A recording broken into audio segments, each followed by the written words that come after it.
Good evening and welcome to this amazing segment tonight. Ayahuasca, plant medicine in the Amazon jungle, Peru, and multi-dimensional healing experiences. So ayahuasca is plant medicine that takes you on your own personal, unique healing journey. It's going to be different for everyone, guaranteed. It often takes you traveling through your shadow side for profound insight about yourself, while also being a multi-dimensional experience that will interject other aspects of yourself into your visions in the process. If that sounds like, wow, it really is. You're going to hear about it. When you put yourself into a whole different reality by taking plant medicine such as ayahuasca, it will open doors within your soul that you would not otherwise be open to. This is where the fusion of plant medicine and your altered psyche take you to places to discover and uncover about yourself for a transformational experience. So join us tonight for the good, the bad, the ugly, the crazy, the amazing, and the profound, all in one sludgy gulp of ayahuasca.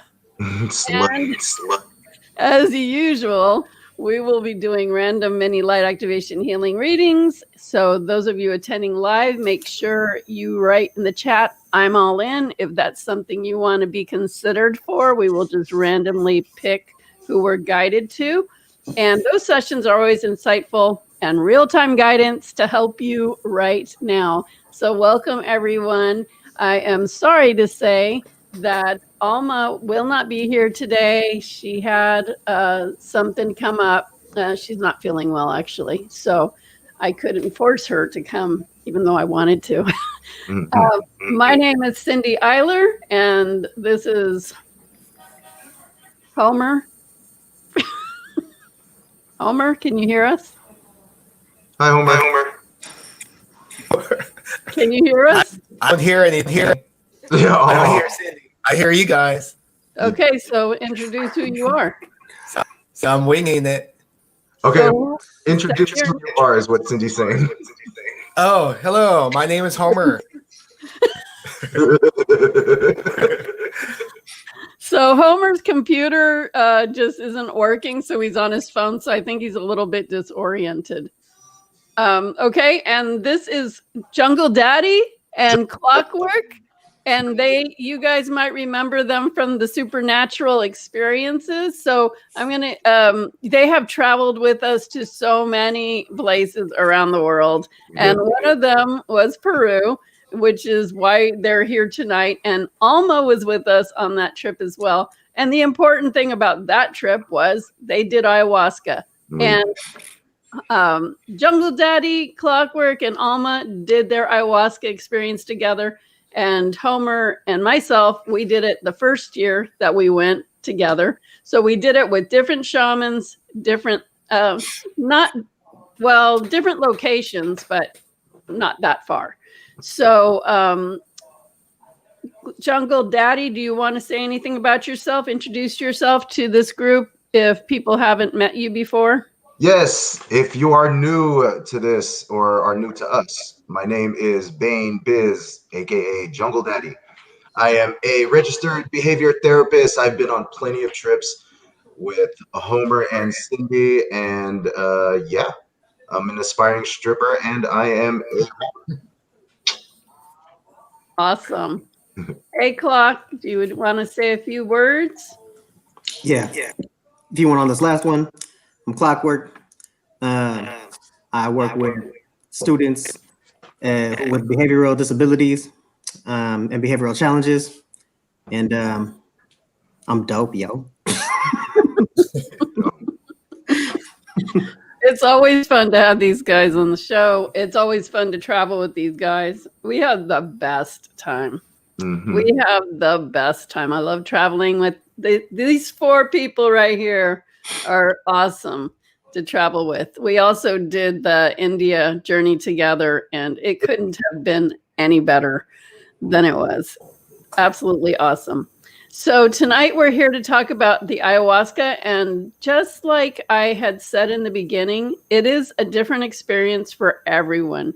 Also, people do it for different reasons, and are attracted to it for different reasons. And always the journey during it, even if you were in the same room with the same shaman doing the same exact ayahuasca plant, because ayahuasca, there's different levels of ayahuasca. There's a not as strong version, and then there's a very strong version. And I know that the one that Homer and I did was a very strong version. And I wasn't there to see Biz and Clocks, but they're going to talk about theirs.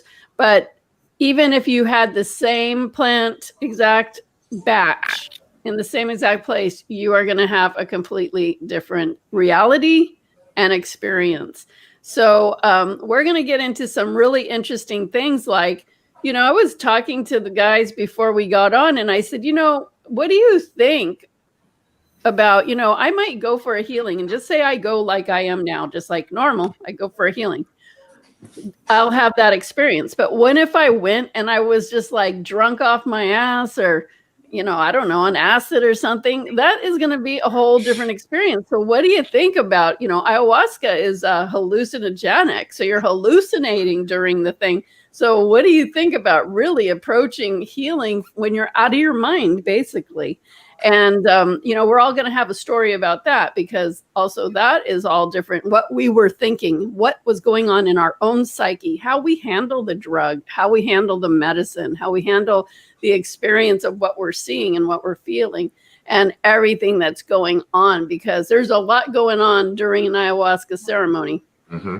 And it is a journey. It's not like you sit there and it's just this one experience in a nutshell. No, it's like many experiences happening, and you just never know where that's going to be. And it doesn't stop with the experience with the shaman at that time. It goes through the night, goes through the day, and then you go through up and down waves for several days after. So it doesn't just go away.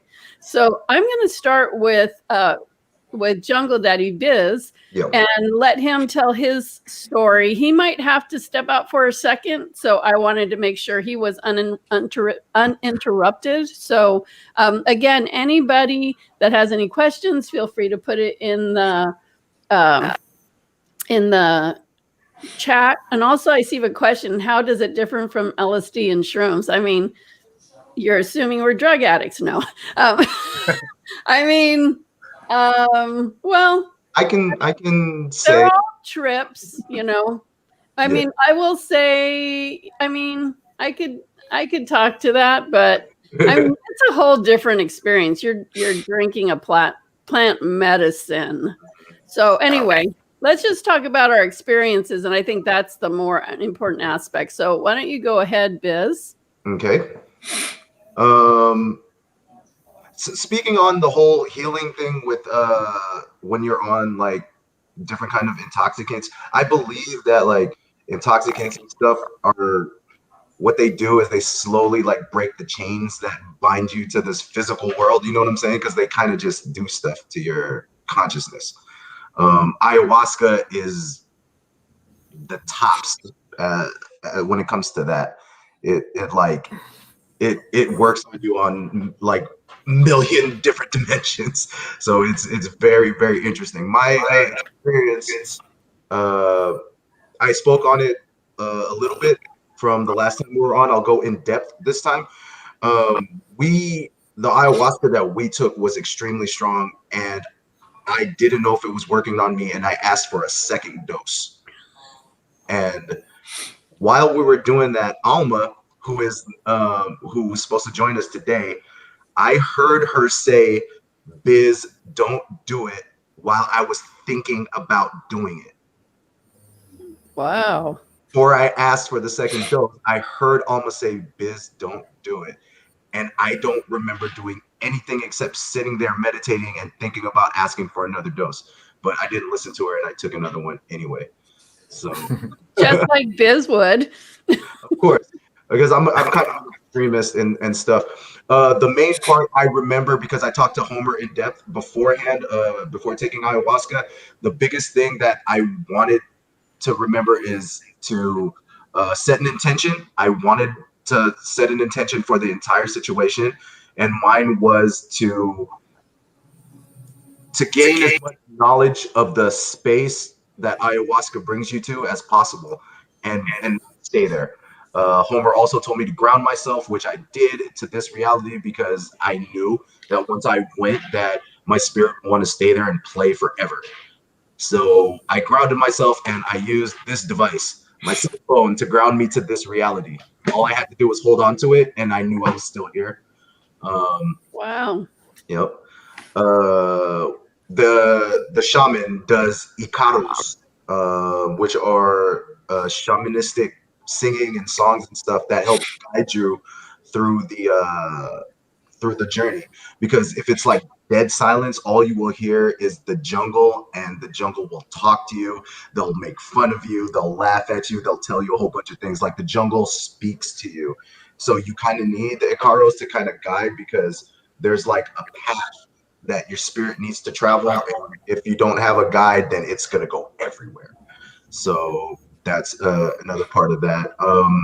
For me, it started off listening to the icaros and going down that spiritual path. I was just seeing, I would say, lights and sacred geometry and hearing the icaros, but eventually his music began like melting and melding with the sound of the jungle and the sound that was going on in my mind. So everything just kind of turned into one.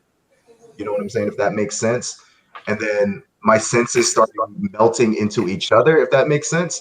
Like, they started going up, and then my hearing went into my sight, which went into my feeling, which went into my tasting, and everything just kind of mixed. So how I explained it last time is like turning up all of your senses to infinity, combining them together, and adding the sixth sense. And that's exactly how it felt. I love that. Yeah. The more it went, when I started realizing where I was when my guide was Yogananda, and he told me where I was. He told me, I actually took a bunch of notes, so I can read off some of these notes that I took. I took these notes right after I came back from my seizures during the ayahuasca. What it says here, the ayahuasca, the sacred space is our birthright to have. It's in between our foreheads. I mean, it's in between our eyes, in our foreheads, between the bridge of, like above the bridge of our nose. We have to meditate. You can meditate to get there. Ayahuasca, what it always told us, that I do not need Mother Ayahuasca to access it. That my ancestors have done more than enough for me to be able to access it in this life. I just need to figure out how to. Ayahuasca is just kind of a helping hand type of thing. Not everybody needs it. People can do it without it and get there without it. Let me see what else happened during that. During it, Alma kept trying to bring me back into reality, and I was hearing her, but it was like a faint background noise instead of her, because she was sitting right next to me. But when you're on ayahuasca, like, everything she was doing was like in the far, far, far background. It was like almost like a background singer to the noise that was happening in my head. So I can hear her, but I wasn't acknowledging her because she kept trying to bring me back to reality. I forgot why. Everything that I seen was past the third dimension. Like, if that makes sense. There are dimensions beyond what we have here, is what I realized during this ayahuasca thing. And this is what Yogananda was telling me. He said there are way more dimensions than what you experience in the physical realm. This is just the surface. There's so much more, but you can't spend all your time here, because then you'll never go back to your physical body. So that's what he was telling me, because no time or space exists in that dimension. Everything is happening all at once. Everything is happening at once. And without the guide, like, I would have been totally lost. So what were you thinking, since it's really a journey the whole time from minute 1 to kind of, I mean, it's all night. Mhm. What is your mind thinking? Anything like, is it trying to go anywhere specific, or are you just like cruising with whatever's coming in? Are you wishing anything? Did you, was it what you thought it would be going into it? It Anything? was, yes, it was exactly. It wasn't exactly how I thought it was going to be because there's no way I could have how it would be. But it's kind of what I. I was searching. I was searching the space. Like I was looking for connections here and there. I was looking for answers to questions and stuff. But Yogananda told me to relax. He said, "Dude, relax. You're not here for that long. There's no point in you like taking it this seriously.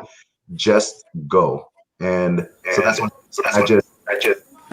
I stopped looking and I allowed the journey to, and it took me further and further, like into the source. Well, how I feel the source of like creation is. It took me further and further there it was like a roller coaster through the dimensions, if that makes sense. Right. If you guys have ever seen Doctor Strange, the movie Doctor Strange, where he goes through all those dimensions, that's how it is, except like times a million. It's like that, and that's how it felt. Like I was going through a roller coaster, and I was being guided through multiple dimensions, and just looking around and taking in the sights. So that was very, very, very, very cool. So would you, what would you say was the most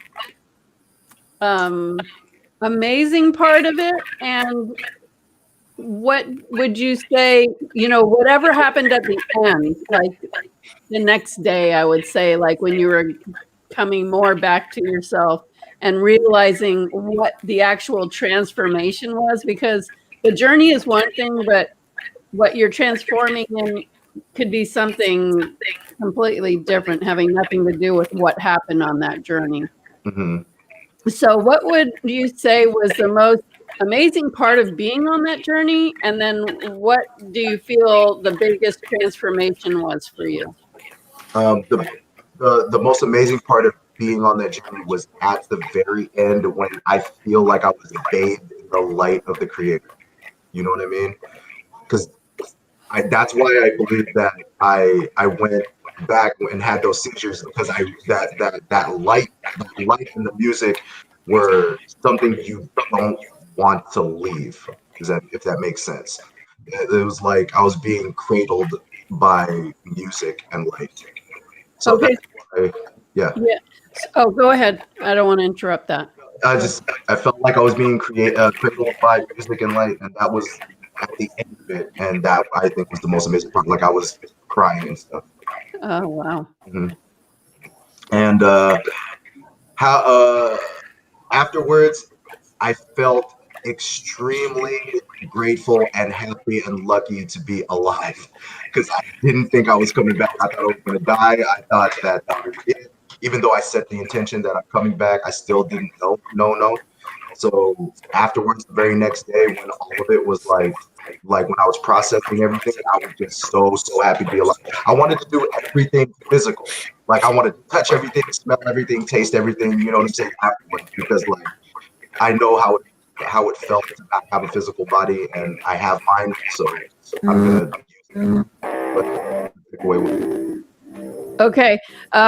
Biz, when you talk, can you back away from your computer a little bit, because it's kind of having a lot of feedback, at least on my end. I don't know about other people.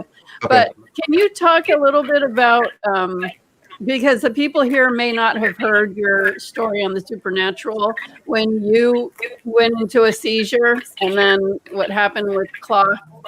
Yeah, absolutely. After, I want to say roughly 3 hours, I think that entire experience was roughly 3, 4, 5 hours, something like that. But at the end of it, as we were all getting up and going back to our bunks, I had a seizure because my spirit wanted to go and play and bathe in the light of God even more. So I had a seizure. The only one who was able to wake me up out of it was Clockwork, and he was able to wake me up.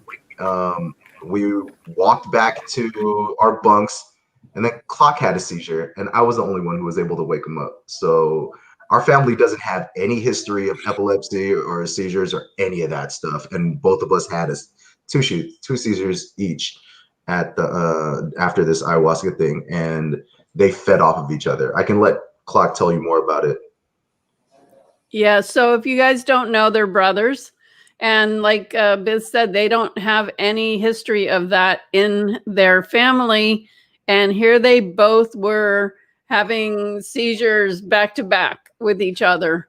And I'm just getting chills about how this stuff can just happen. But who knows, in some dimension that you guys reside in, maybe you do have those issues and it just was available to happen because you were experiencing so many dimensions at one time. Yeah. So what would you say is the biggest transformation looking back at it for you, Biz? The biggest transformation was, it's not that I didn't believe that there was more, but it was like I saw the more. I saw, and I feel like I have a way, way, way better understanding of the spiritual and, you know, the next life and the past lives and our physical life. So that the biggest takeaway was like a lot of knowledge and a lot of gratitude. Awesome. Okay, great. Thank you, Biz. Let's move to Clock. And since they were in the same situation, and Clock, you know, why don't you also share what made you want to do it to begin with and how you felt about it going into it, not really knowing what that was going to be like. And, you know, was it anything like you imagined it would be? And then, of course, anything that was really important for you that you feel like you should share with everyone tonight. Sure. I'm gonna preface it by saying no, my experience was not what I expected it to be. So I originally wanted to do ayahuasca because I had an out-of-body experience one time, and I feel like it was a waste because of what happened. So dead sober, I was asleep one day, and then I sat up, looked around. My surroundings were normal. Biz was watching TV, sitting on the floor. I can hear the audio of the show that's going on. And then I turned my head towards where I was laying, and I see my body laying there. And I was just like, oh, shit. And like in a second, I had a choice. I was like, I can either get up and wander, which is what I want to do right now. But I'm afraid that if I wander too far, what's left is left behind. Like my body's just going to be there dead. So immediately I was just like, nope, fuck this shit. Went right back into my body. I was scared. So I wanted. And, you know, that scared feeling. What do you think that is? Do you think it is just not feeling like you have control over yourself, or what? For me, not personally. No, for me, I felt the fear was leaving everything behind. I kind of felt like I knew what the results were going to be if I got up and wandered. I knew that an ambulance would come to the house. I knew they wouldn't be able to revive me. I didn't want to be that dude on movies where he's just like, "Hey man, I'm right here, bro. I'm right here. What do you mean I'm dead?" You know what I mean? And then I'd just be a lost soul wandering Earth for, who knows how long. But I wanted that experience. You know what I mean? I felt like, all right, it's time. Let me have an out of body experience. Let me wander. Let me do me. I kind of expected the experience that Biz had, where he's out in the ether just playing. You know what I mean? My experience was completely different. My ether was blackness. So we were in. That's a blank slate to create anything from. Mm-hmm. So we experienced the ayahuasca together. I was in the same hut that Biz was in, going through the same 3 hours worth of Icaros that he was going through. But my experience during that time of the chanting was completely different. I got a bunch of images in my head, similar to Netflix. So it'd be like a forest, like a bright forest, beautiful creatures and stuff. And I'm just like, nah, next. And then I would see like a dark forest. Nope, definitely don't want to go into the dark forest. I'd see a mountainous range. And I literally feel like I was doing this for hours upon hours and just scrolling through it. And me personally, when I'm on Netflix, I'm just like on there forever, looking for something to watch. And it felt pretty much the same. I was just looking for something to get into. I was like, okay, no, I don't want to do that. No, I don't want to do this. So then I just started focusing directly on the shaman who was chanting. And I seen him begin to morph from this feeble, old Caucasian male into a headbanded tribesman. You know what I mean? At this time, I'm like, I might be feeling it. I didn't think I was feeling it too much, you know. But at that time when I started seeing him turn into a indigenous shaman, I was tripping.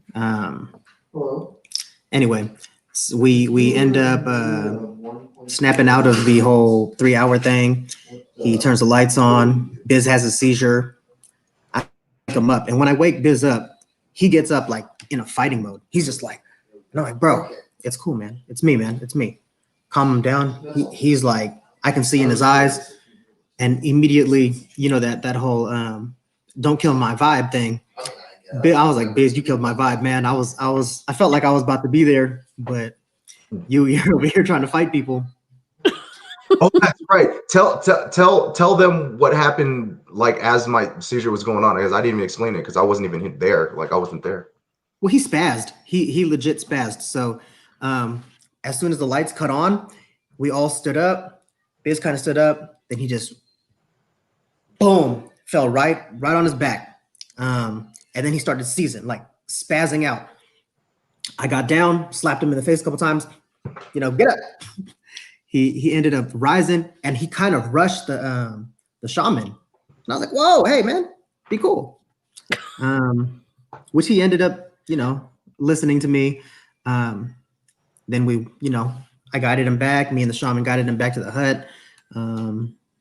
He gave us a description of what happened to him, and then I seized.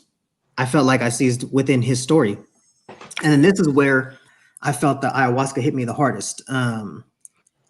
Again, you know, I wanted that journey of playing around in the ether, and I got it, just not the one that I wanted.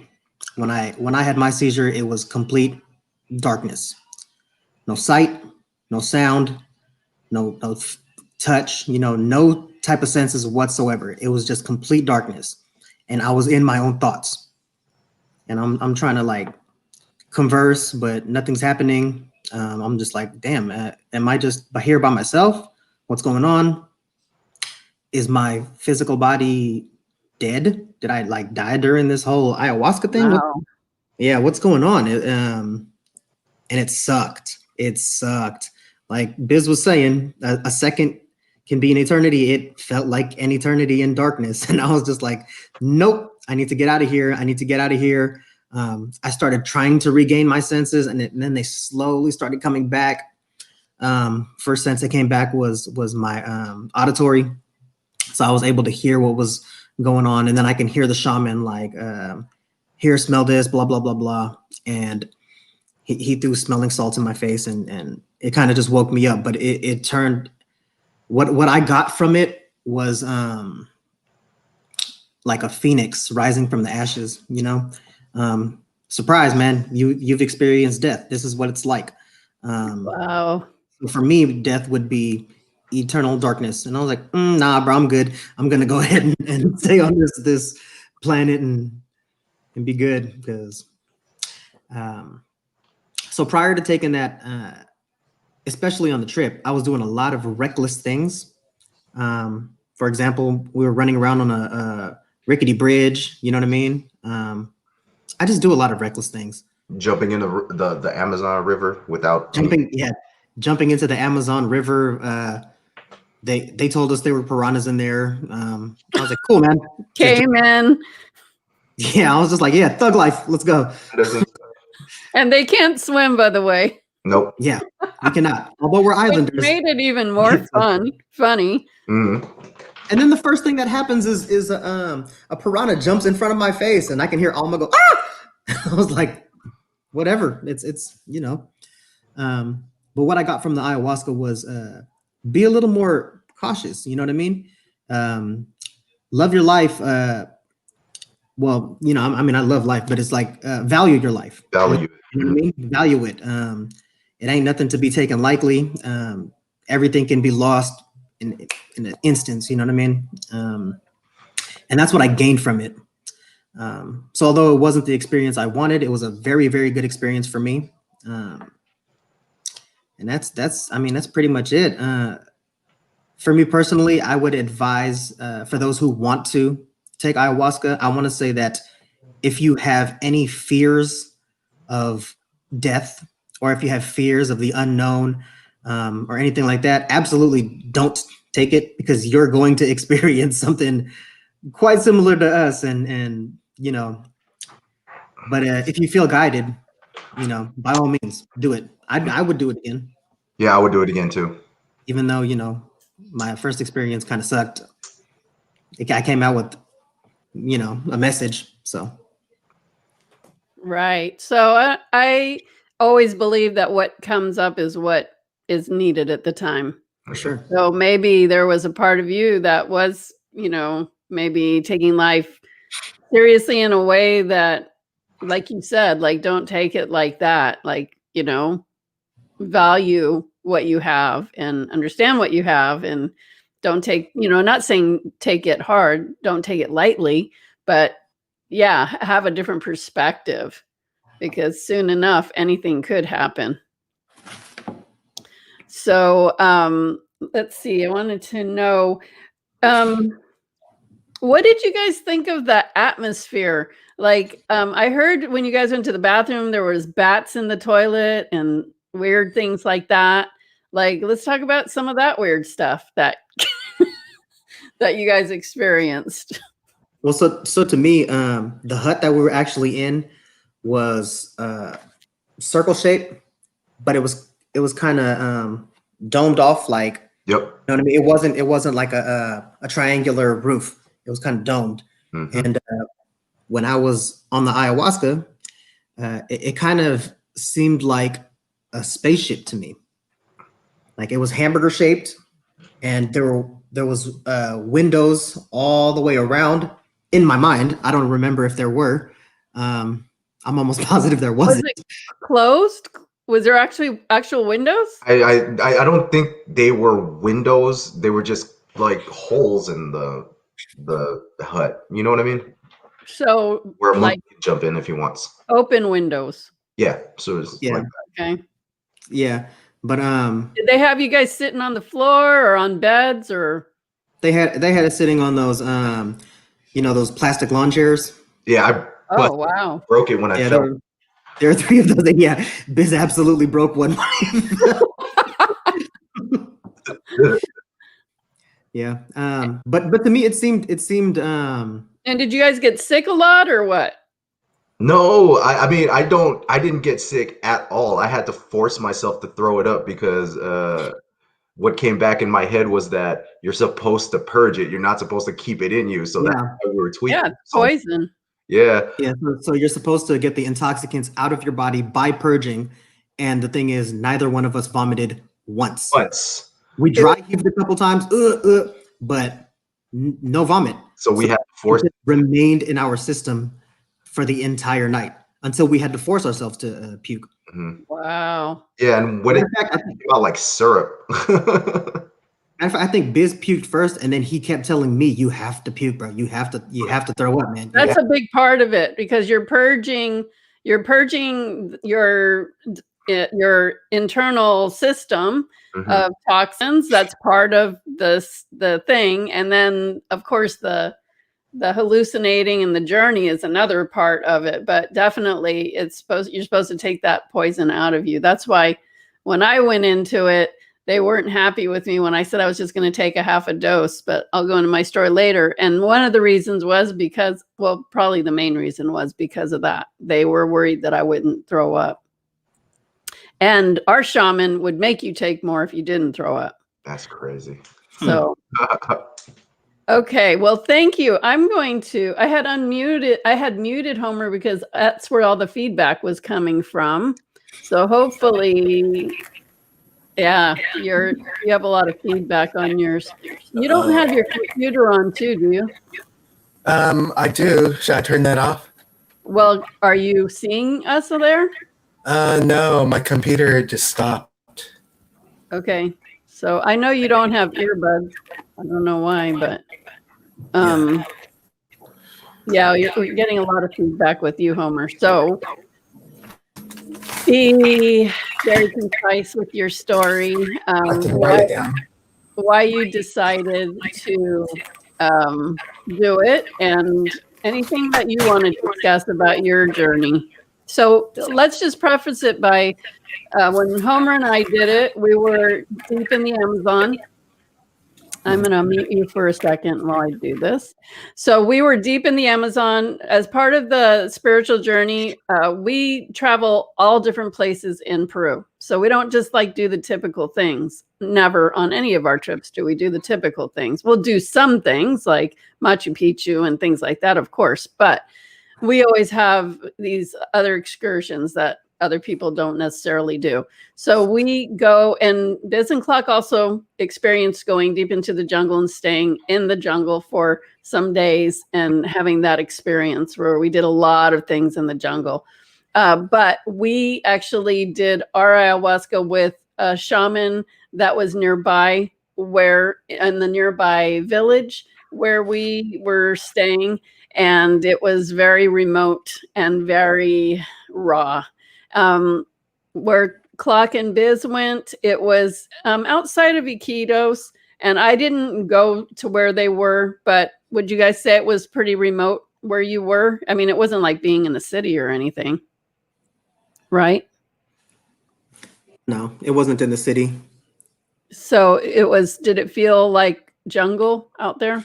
Oh, yeah. It was definitely a jungly area. We got in the shaman's car, and he kind of just drove us for quite some time into nowhere.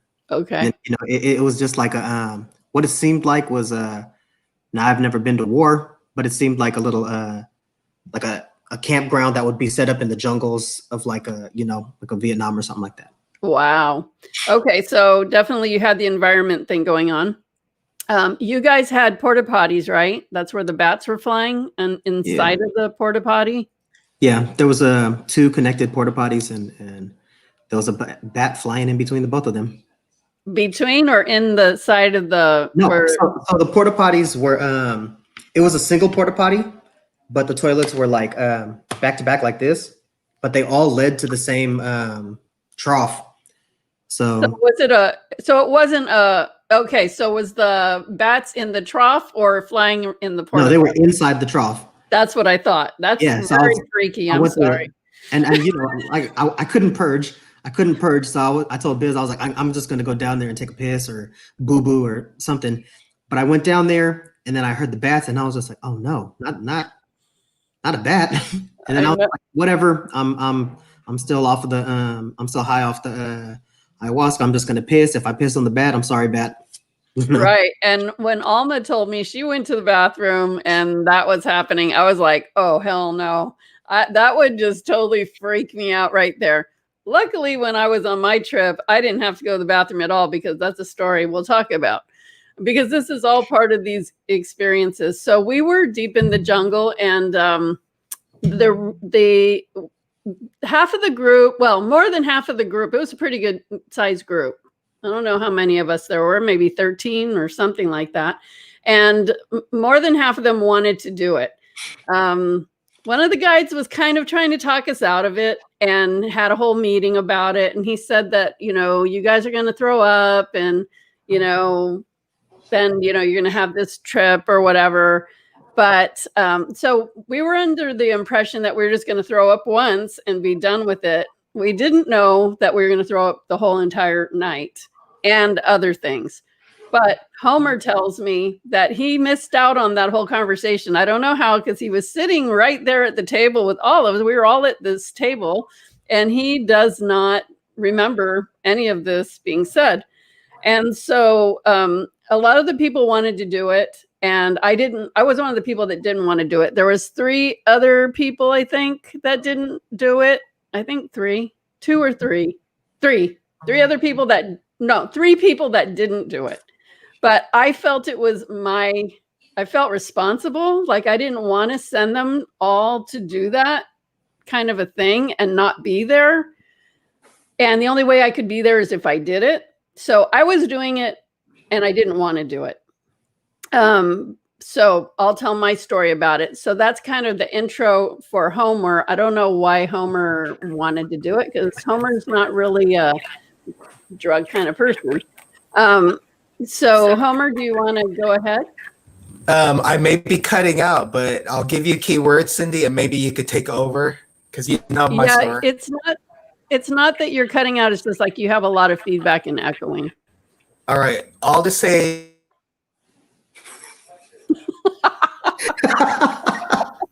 And then he cuts out. Hello? I don't. Okay, Homer. Yeah. Start again. We got nothing. All right. So, do you remember the finger plant? Yes. So yeah. So when you start I'll let throwing you up. take over. Okay. So when you start throwing up, the shaman has her songs, her chantings, and she will take her finger plant and hit you with it, and she's like really going at it. Now our shaman was And she hit me really hard. this really little lady with a fishing hat. Like she didn't look like your typical what you think a shaman would look like. But she was definitely the boss of whatever was going on around there. And when we were in a hut or house that was on stilt because the Amazon River rises, right? And it was pitch black because I don't even think they had electricity. They were using like candles and lanterns and fires. They had an actual fire burning in part of the house. Well, the house wasn't very big. It was like one big room, and then there was one little add-on room where it was kind of like I guess like a kitchen or whatever. And you had to climb up these really steep, like kind of stairs to get into the hut. And she put us all on the floor like drug addicts.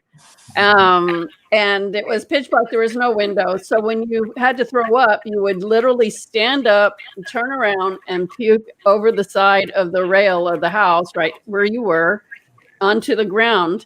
But she would come and she would be really hitting you with that finger plant and singing really loud. And then her like son or assistant, whoever that person was, would watch to make sure we were throwing up. And he would report like they're really throwing up, or like in my case, I was pretending.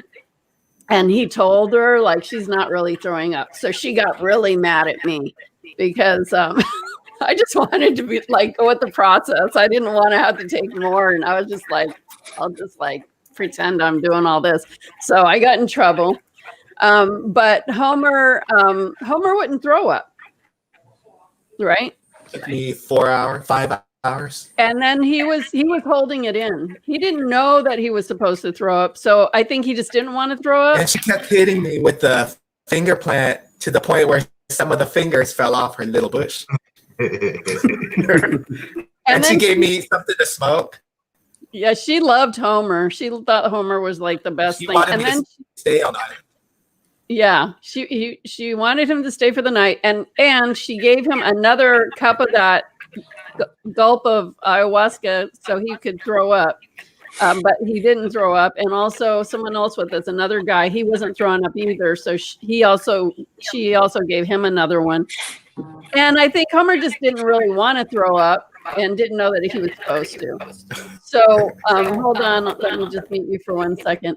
And then the thing is, we were all lined up, and so Homer was there, and he had, you know, a couple, some of the women to the right and a couple to the left, and then there was the other guy, and then me. I think I was at the end. Was there someone next to me? I don't know. I was at the end. So Homer had these two women next to him who kept getting up and puking and at the same time farting, flying out of their butts. So when they would protrude with the puke out, the fart would scream out their ass. And Homer sitting right by their butts with this show thing going on with a lot of throw up and a lot of farting and a lot of throw up and farting happening at the same time with these two women. And I'm sitting there laughing because, I mean, I was, you know, hallucinating and stuff, but I was staying very straight with it because I was paying attention to everybody and being on doing what I do. So I'm laughing because Homer's sitting between these young girls who are, well, they weren't young, but they were like puking and farting and puking and farting and puking and farting. And I'm thinking, Homer must really be enjoying that because it's like right next to his head. So, okay, Homer, go ahead. Oh, no. Go ahead, Cindy, because I'm cutting in and out. So you could take over. Yeah, but I don't know what your purpose was for doing the ayahuasca. Maybe you could say that. Like what? Well, I was, of course, I'm in Peru. I wanted to try it. I've heard about it. And I just wanted to experience it. Okay, so Homer's the type that cannot stand the smell of even weed. But he's and I don't even know how to hold a cigarette either. I'm like, how do you hold it? He's gonna go take a hallucinogenic, and that's like, this doesn't make sense, right? And he can't drink. Like one time we were in Mexico, and he had like a sip of margarita, and he was sick for the whole next day, night and day, off one sip of a drink. But something tells him do the ayahuasca. So I don't know. So. What was your trip like during the session, Homer? Well, it was kind of like what I do anyway. I was seeing dimensional portals opening, stargates opening in front of me, but my body felt really sick, like I had the body flu. And then I heard my angels chime in, you already do this. You don't need ayahuasca to do what you're already doing. And then I responded, now you tell me, because I was feeling like I had the flu, but I was seeing the same dimensions and galactic things I was seeing, but I wasn't in control. That's the thing. I just wasn't on top of things. And the shaman really hit me hard with the finger plant. So, well, we had the experience with the finger plant the night before because the shaman came to the lodge where we were staying. We did a garlic ceremony, and she was trying to get us to do the ayahuasca. She was supposed to come do this garlic ceremony and give us messages from about our power animals and things like that. Well, she came and she was giving us, you know, this concoction she made of the garlic, and we had to drink it, and she was going around and hitting us on the head with her finger plant. Like that finger plant does a lot of hitting. And so but she didn't like give us any messages with the garlic thing plant. And so one of the people that came, she always liked to get her messages, like she always wanted a reading. And she said, well, what about our messages, you know, about our power animals? And she said, the garlic said, you will not get a message unless you do the ayahuasca tomorrow night. And so then she was like, what? Okay, fine. I want to do the ayahuasca anyway. So she was going to go get her message from the, you know, ayahuasca night, which also didn't happen. She asked about it there, and she was like, we're not doing that right now. So everybody slowly were getting out of their mind anyway at that point. So Homer, is there anything else you wanted to talk about, or I'll pick up the experience of that night and share more of your well, afterwards, it did take me a few hours before I threw up. But I was still pretty much back, right? Yeah, I was pretty much still the same person. I mean, I tried to grab onto a wooden pole, and you were telling me it's not right in front of you. Homer was hallucinating big time. No. Yeah, let me tell that part of the story. Is that okay? Okay, Yeah, so you put me on mute. okay. So basically, I went because I felt like I had to be responsible for these people. I didn't want to do the ayahuasca. I don't really like how I feel on drugs. And I just didn't really, I didn't know what to expect. And, you know, I mean, I've done a heavy stuff before earlier in my life. So it's not like I haven't been exposed to it, but I really didn't want to do it, but I did. I went with them. And so when they brought me, I started, and I had told them ahead of time, I'm only taking half. But at this time, I didn't know that. I knew that we were going to throw up once, which was not true. And I didn't know that it was really that you had to throw up. The same thing. They didn't tell us like that's poison and you need to throw that up. They didn't tell us that. And I was listening that night. He didn't say that. So, you know, we were not working on all the information. So when she started, and one of the rules they always say about the shamans is if they offer you something, you take it. Don't turn your nose up at it. You be like thankful. You don't like say no or anything. Like they'll get really bothered by that. And so I'm the first one in line, and she goes to give me this cup, and I'm like, no, I only want half. And she's like, she didn't speak English. She's like, why isn't she drinking that? And I said, no, I'm only taking half. She's like, you need to take it all. I said, I'm not taking it all. And so I was on her shit list from that moment on. She did not like me. So then they went one by one to everyone, and everybody started getting really high. And it was like we were drug addicts. We were sitting on the floor. She didn't even let us sit in seats. She was like, get on the floor, lean against that wall. And everybody was getting up and puking, and you know, like I was talking about the farts, like that was all going on. And so this goes on for hours. And I'm watching everybody just getting more high and more high. And Homer's just sitting there. And, you know, the shaman's like, you know, teasing him and whatever. I was just trying to work with everybody and keep an eye on everyone. Meanwhile, I am starting to hallucinate. And oh yeah, I did take more because I started pretending like I was throwing up, and the guy reported me. She got so pissed off at me. So I was like, okay, like give me the rest of it, because you know if I need to throw up, I need to throw up. So fine. And the whole time I just kept saying to my angels, keep me here, keep me aware, keep me here, help me with, you know, these people that are here with me. I was talking to my angels the whole entire time. And then I was like saying, well, let me just see, like, maybe I'll see something cool. So it was kind of like what Biz was talking about. I was like, let it take me somewhere that's going to be, you know, amazing. So I'm like, okay, take me. And all of a sudden I start seeing all of these ugly beings and stuff coming to me, and I'm like, oh hell no, this is not what I want. I don't want to. No, I'm not doing that. And I said no. And so I kept trying to see something beautiful and amazing, and it would just kept being really ugly and scary. So I'm like, okay, well, I'm not going to go on that trip then, because I'm not doing that. There's no way I'm doing that. And meanwhile, she had a guy staying there she was treating him for cancer. And I kept getting that she wasn't really helping him. I just was getting that message. And I was like, whatever. But he would keep coming and sitting on this bench that was about 3 feet away from me. And he'd sit down and he'd just like look at me. And he kept doing it. And every time he would come over and do that, I would feel so like, oh my gosh, he needs to get away from me. I felt like repelled by him, and I didn't know why. And so then he would leave, go away from me, and then I'd be okay. And then he'd come back, and it would be the same thing.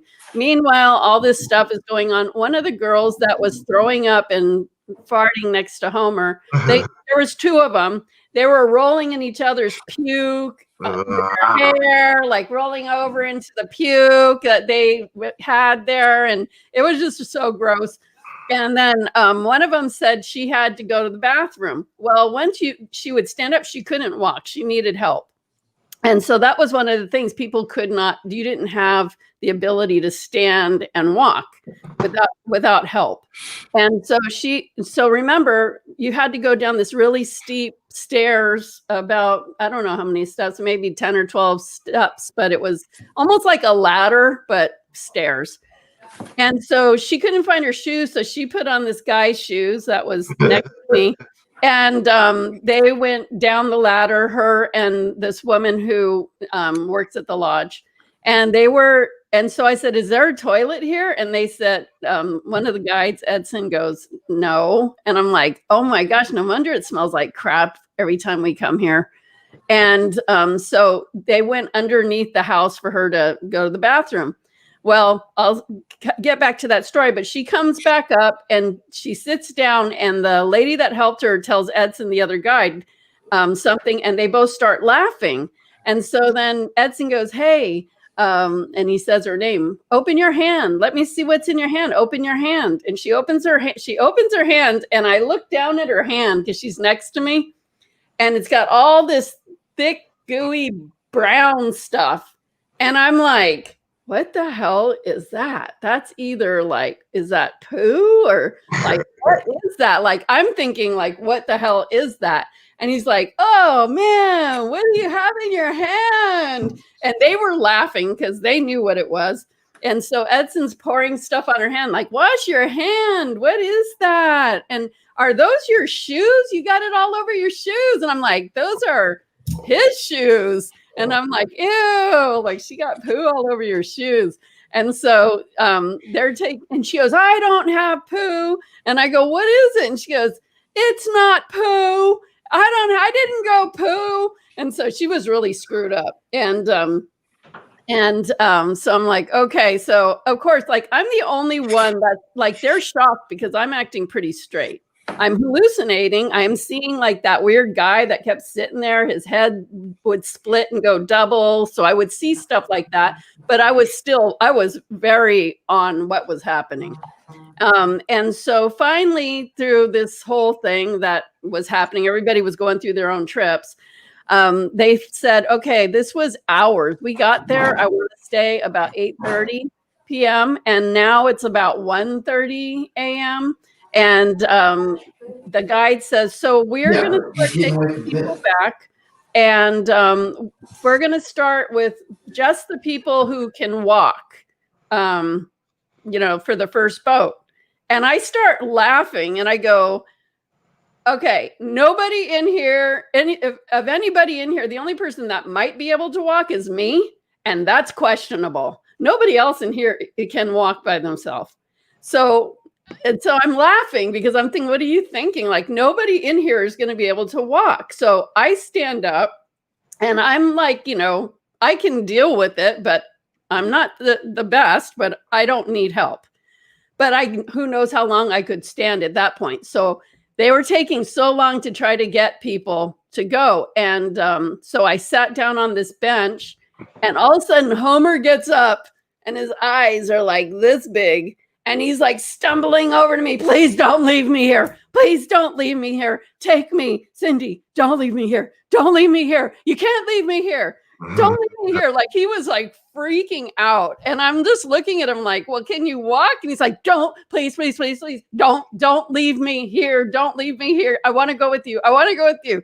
So I'm like, okay, well, like, I guess we'll try this. So there was a couple of, did anybody else come with us somewhere? I think maybe one other, Rick came. I don't know. I think it might have just been the three of us at first, or maybe there was another person, but they didn't want us. It was like 1:30 in the morning and we're going to travel down the Amazon River in the pitch black. And that night it was really weird. It was like there was this fog that was sitting in the river and it was just so weird. So anyway, I get down I'm going down the stairs and the guy that's also coming with us, he had not thrown up the whole time.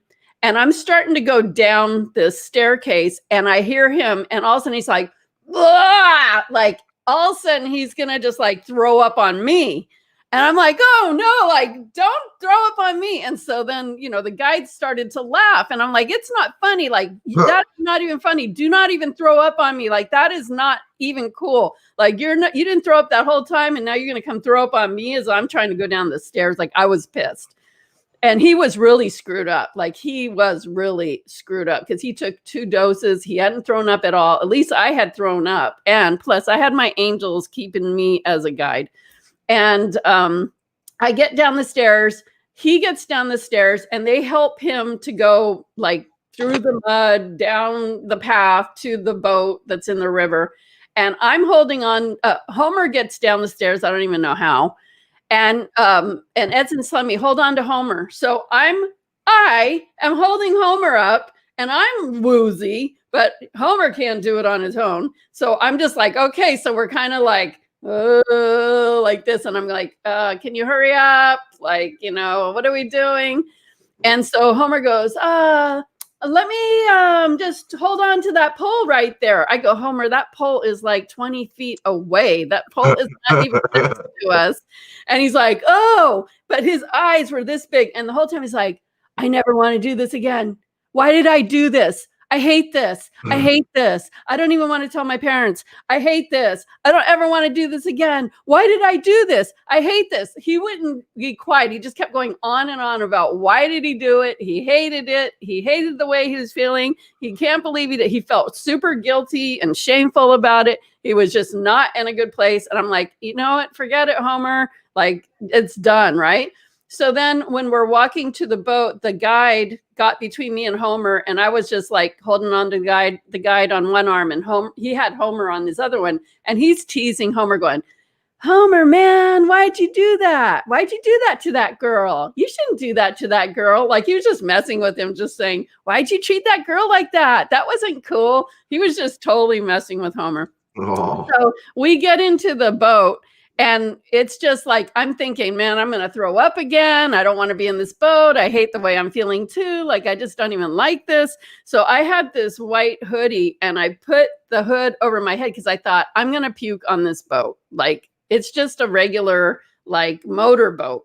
And I'm like, I'm going to puke on this boat. Let me just like get with myself and just, hold it together while we're on this boat ride. So I pulled my hood on my head and I just sat like this. Like, I didn't want to look at anything. I didn't want to move.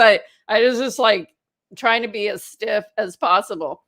So then Homer says, like, Homer's being quiet, but he tells me later that when we were in the boat that he was looking and he's like, who's that ghetto person with that thing on their head? Like, he didn't know who was in the boat. He didn't even know anything. He did not know anything.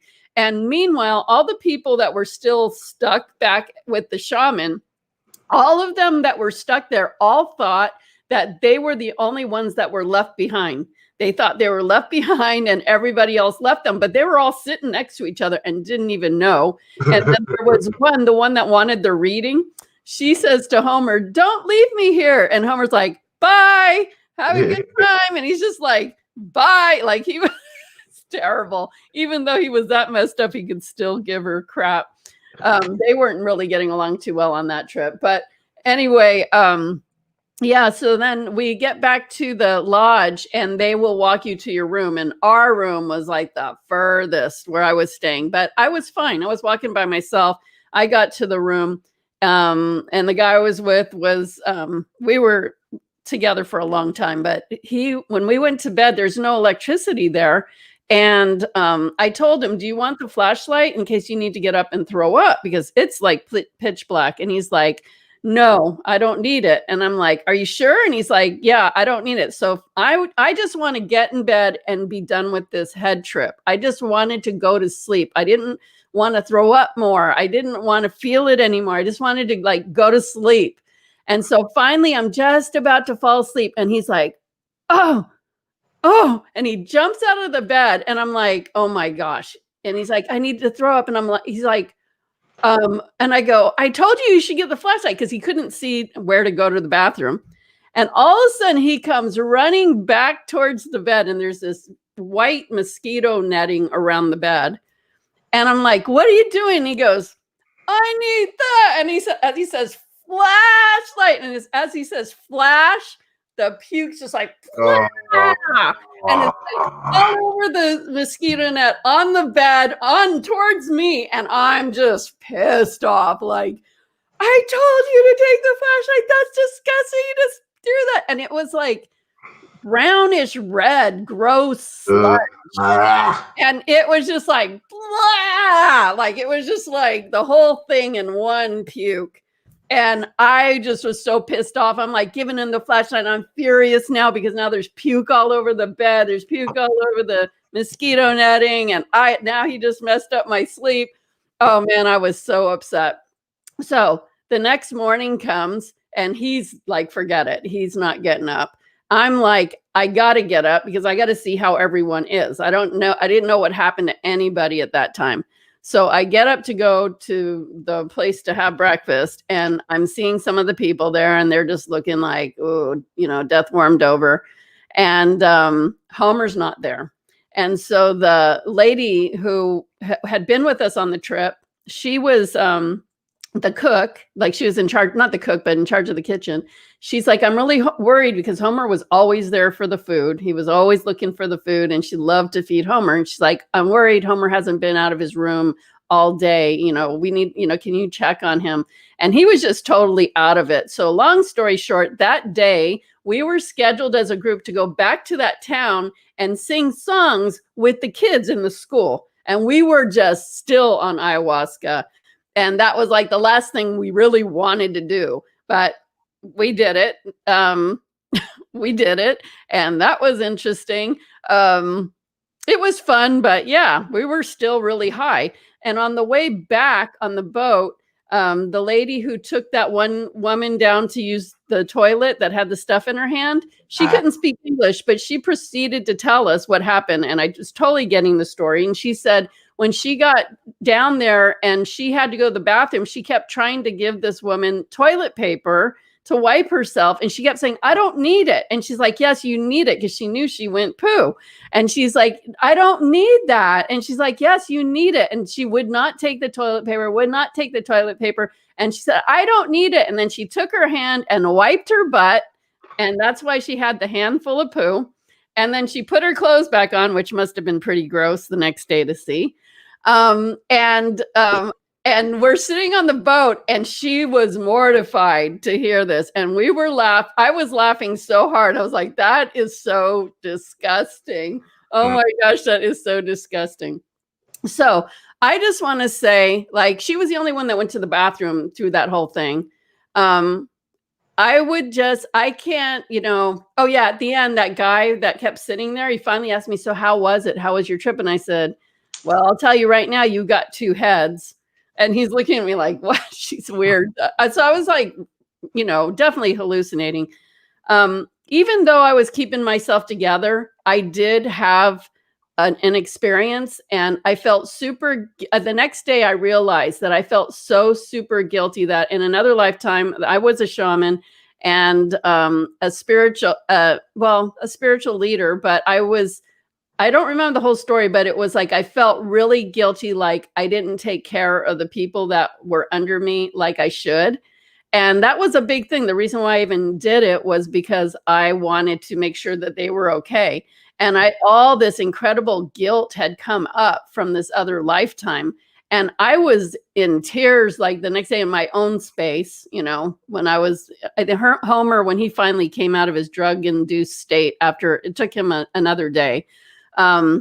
He was so weird. He wouldn't even when we offered him another dessert that night, he's like, I don't want that. Like he was all irritated. They had a whole dance. They had a whole dance party for us that night. And he's like, I'm going to bed. And Homer loves dance parties. He just was not in a good place. But when he finally came back, I was, telling him like I felt so guilty. And I felt so guilty about that whole experience too, about what happened and all that. So I did get, something that I needed to get from it, even though I was busy not going through an actual whole diving into it and not I was paying attention to everybody else, taking care of everyone else. And then, you know, you deal with the group for a few days because they're going through waves up and down. And like Rick, he just like wandered away when we went to the town the next day. And I was like, where is he? We had to get to the airport. He just disappeared. And I was like, where did he go? And finally he's coming back with bonbons. I'm like, what are you doing? And he's like, you want some? And I'm like, where did you go? I told you not to go anywhere. And I said, no, I don't want bonbons. Homer's like, I'll have some. I'm like, oh my God, of course. And so, I mean, you just have to deal with their waves of emotions and where they're at. And even when Biz and Clock and Alma came back that time, when they walked in with the shaman and they saw us, it was like relief on their eyes. When they saw me and Homer, they were just like, the look was like, thank God. Like they were hugging us, like, thank God you're here. And we went out to, I think they took showers and stuff, and Alma had a pretty traumatic experience in different ways. And so she was upset when she went back to the room. We were sharing a room and we talked. But then after that, we went out and had a great meal and ketos and did some stuff during the day. But it definitely takes some time to come back off of that. So what I would say to people, if you are interested in doing it, like, don't do it if anybody pressures you to do it or tells you, just do it, just do it. Do it if you want to do it, because that is going to affect how you handle it. I would also say you're never going to know what it's going to be like, because you don't know what that plant medicine is going to, how it's, you know, it's all brewed fresh. You don't know what that it has a consciousness. So you don't know. And then that consciousness is working with you. And also I want to say, you got to be really careful about who you do it with, because I know, and I'm not going to go deep into this because I don't want to get into that, but I will say that there has been a lot of people that have tried to, from the Western world, going to Peru and setting up these, you know, ayahuasca retreats and stuff. And there actually, a lot of people will not refer you to places because there have been people that have died. And so there's people that are doing things that shouldn't be doing it. Or how authentic is it? I don't know. You know, I'm not going to mention the places because I haven't been there, so I don't want to talk about that. But I will say, like, if you go on their website and watch these people talking about their experiences, remember, the ones that I have watched, these people are really high on ayahuasca. So they're just talking about, like, they're high at the moment. It's during the process. And I know that, you know, I've heard of people, I mean, I knew of somebody who went and mentally it really affected her, and she went to the hospital and she came back and she was not the same person after that. So you can't just go, like, take it really seriously. It's important to know who's making that, what their roots are, what their, you know, what their, you know, experience is, and even who they are as a person, because that will affect that plant medicine that you're doing it with. Okay. So you've got to be really careful about who you're going to and what you're doing. And I know that even like when I was, you know, now I know a lot of different shamans. So there's places that I know where to go, but people aren't so readily open to referring you to places because of the bad stuff that has happened. Also, I want to say it's really important when you decide if you're going to do it, where you do it.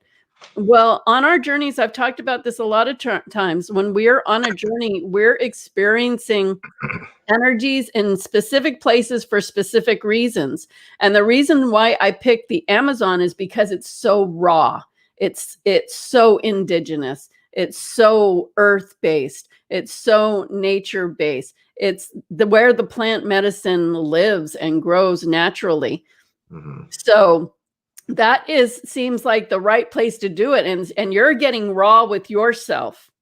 Okay. And the jungle can be an amazing, beautiful place, and it can be an amazing, dark place. And you can be in your light and you can be in your dark. So it really makes a lot of sense to do it in a place like that. Some people said, oh, I do it in San Diego, California. Okay. well, whatever, I'm not going to go into that. But if I was going to do it, I would do it like the authentic indigenous way. So yeah, well, you're not supposed to eat for hours. And in fact, we didn't even eat dinner that night. They said after lunch, you don't eat. And because you're going to be throwing up and pooing. That's why I think a lot of people didn't have to go to the bathroom that night. But those girls were really farting up a storm. And that was funny because they would be mortified in like regular life to be doing that. And they were, their butts were like cannons exploding. So, yeah, you can have all kinds of things happen. So I would just, make sure you know what you're doing. We are going to Peru again next August, and some of the people will be doing the ayahuasca journey. So if you're interested in going with us, hit us up and we can talk about that.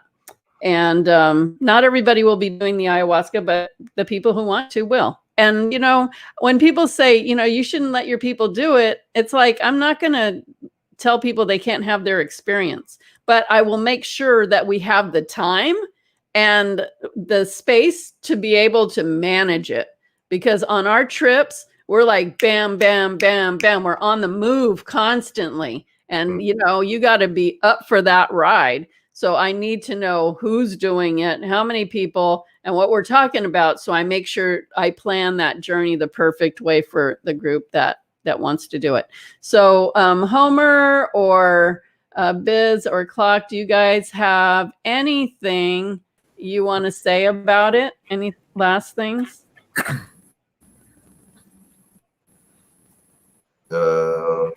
Any last things to say about the ayahuasca, or any advice, or nasty. Tasted nasty? It did. It tasted like ammonium AD, and it was really thick. No. It was like a thick smoothie, like muddy. For us, we had to smile after you drink it. So it was you don't have to smile. You just can't say it's gross. And it was pitch black also. The other thing is, we also visit the there's a different shaman in that village now. That lady retired. I don't know if she died, but she retired. There's another shaman. I love this guy. And we actually go there and talk about other plant medicines. We don't, this is not the ayahuasca part. And he shows us all of his plant medicines, and he's like making them during the day. And then he gave us, we're like, you have one that will, give us some energy and wake us up? He's like, yes. And he's like pouring us all this thing. And that was so fun. Like, that felt so light and so happy. And we were having so much fun after that. We went into the village and went to their little bar, and we were dancing and, giving the kids supplies for school. And the village is very small, but that was a lot of fun when he let us have some of that plant medicine. And also Alma was sick when we were in the jungle, so he made her an elixir to take, and that helped her a lot. So you get to experience other kinds of plant medicine when you come with us on these journeys, because I always make sure that we get to have these really unique experiences where we get to really be with the indigenous people and understand their life and what it's about, and experience things with them. So where can you get more information? It's on my website. And by the way, the website, that cindyeyler.com, I made a whole new website that's way better than this one. I just haven't finished the little touches. So the new website is coming, but there is information about Peru on that website under the travel tab. Anybody else have anything else they want to mention? To anybody that's thinking about doing it, do your research, do your due diligence with your research, and make sure that you are completely guided to do it. You will have a bad trip if you're not. Yeah, and you don't know how each shaman does it, because I've watched some stuff before where they would do the thing at night, and then in the day they would make them go naked in the jungle, and they were putting these plants on them that would make them itch, and then they were making them put tobacco stuff up their nose, and like it was like intense. And I was like, thank God they didn't make us do that. I don't think I could go for that. So you better know what you're signing up for. Yep. Come with us and you can avoid a lot of problems. And plus we have a lot of fun. Clock, anything else? Just remember to set the intention before taking it if you do decide to take it. And remember that this is a plant that has guided many, many people for many, many years. You know what I mean? So, allow it to guide you. Ask Mother Ayahuasca what you need of it, and she will provide. Right. And that's the thing. You never want to fight up against it. You want to, if you're going to do it, just be all in. Yeah. You know?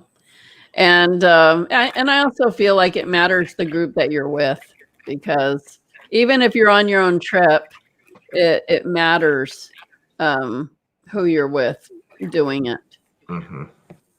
Okay, so we're gonna call on some people to do some mini healing reading things. So if you want one, comment in the comment section, I'm all in, and we'll start picking people. And let me see what will I can't see be the our. chat. Okay, well, you'll not be able to pick anyone then. What will we be focusing on? What you need to know about your journey right now. What you need to know about your journey right now. So Clock, do you want to go through the chat? And anybody who says I'm all in, you can pick who you feel guided to.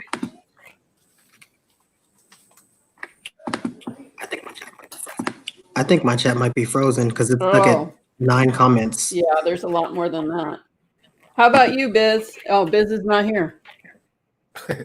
He's like a magi. He's in and he's out. Okay, so I'll pick someone. How about Cindy Eyler?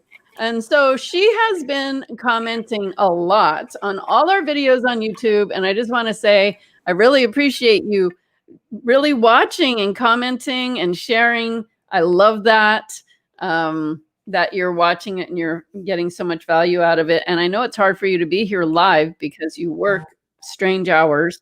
So I'm glad you're here. So I'm going to pick you. So let's say Cindy Eyler. I don't know if I'm saying that right. So Cindy. I'm going to tune in, and then Homer, there he is. Okay, I'm going to tune in, and then Homer will go, and then Clock will go, and then Biz will go when Biz pops back in. So just relax, and everybody here, just know that whether you're called or not, when we start turning on these healing frequencies, everybody's getting a dose of it.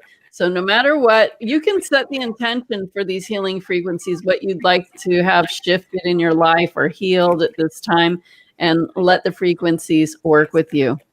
So let me just tune in right now.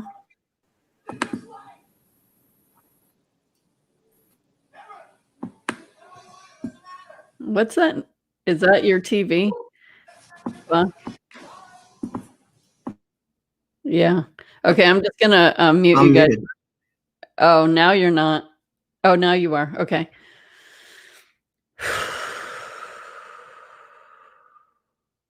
Okay. So what I'm hearing for you is right now, the best thing for you to be working on is clearing your mind. I'm seeing so much stuck energy in your head. So it's amazing that you're getting so many messages that are similar to the ones we're getting as you're going back and looking at the recordings. But they're saying that there's so much stuck energy around your head around what you're limited with, what you're limited and cannot do. So it's your thoughts and what you're saying about, I can't do that yet, or I want to do that, or I'm manifesting that. When you say I'm manifesting something, that means that you are in lack of something that you want. And that's the wrong way to manifest. You want to affirm, I am on this trip with you guys. I am so there. I am so ready. I'm doing everything I can do right now to get ready. I'm going to think of the clothes I'm going to pack. I am going to start saving, even if it's $80, you know, I'm going to just start saving and putting that towards it because I am going. I don't know how, but I'm going.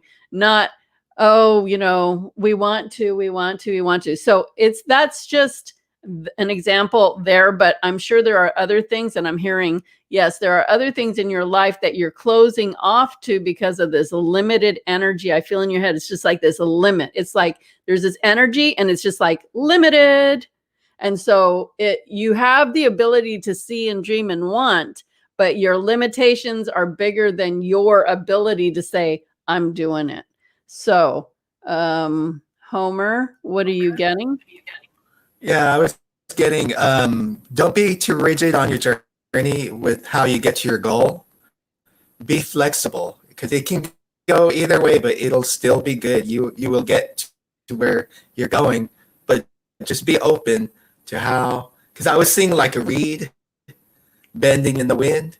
So go with where the flow is without resistance and just be at ease with it.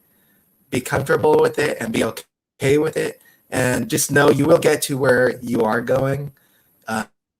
It's not getting there, it's how you get there that counts, your journey, and learn from it. Right. And knowing that everything is possible. Everything is possible. Okay, thank you. Clock? Mm-hmm.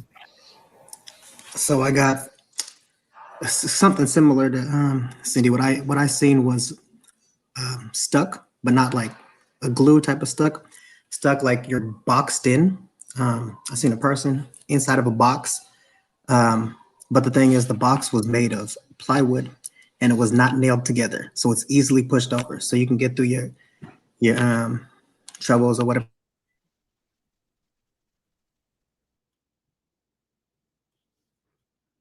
Wow. So Biz keeps getting knocked off, and Clock, maybe it's their connection. Clock is not there. So, oh, there you are. Are you there? Yeah, my computer cut off. But okay. So I'm sorry. What I got, is my camera not there? Yeah, you're just dot.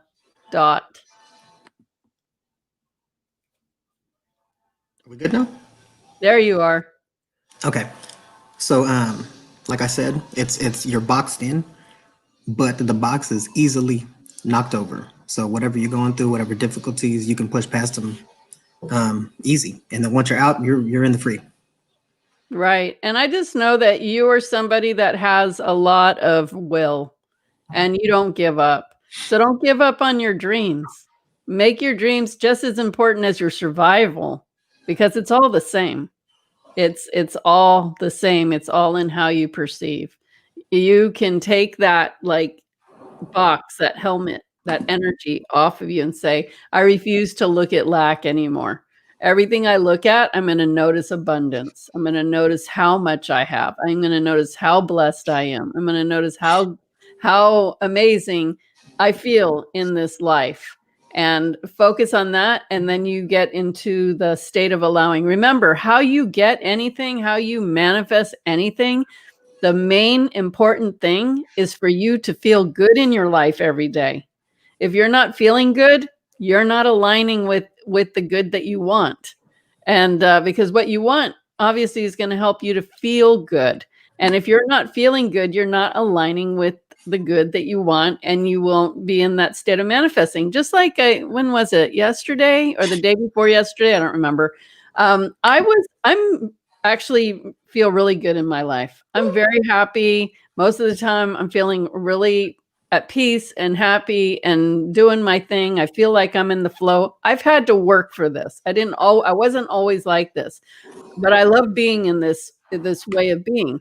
But the other day I wasn't feeling my normal feeling I was on my game, but I just felt kind of blah. It wasn't like I was unhappy. I just wasn't happy as usual I am.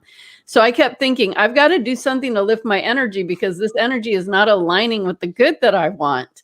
And I don't want to waste any days unaligned. I want to be as aligned every single day because I happen to want what I want and I want to keep feeling good.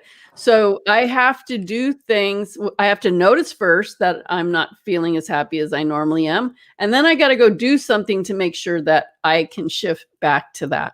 So as long as you're feeling happy every day, you are aligning with your good. When you're not feeling happy, you are not aligning with your good. So let that happy or not happy thing be your guidance, your signal to know if you need to shift something that day to get back in alignment or not. Okay. And so I don't know if you've been listening, Biz. Do you have anything? I was in and out of the whole. Okay. Yeah. All right. So Biz, can you see the chat? I can. Can you see who you feel guided that said, I'm all in? Let me see. I'm all in. Who did you guys pick the first time? I picked Sansi Array. Okay. I'm all in. Let us go to.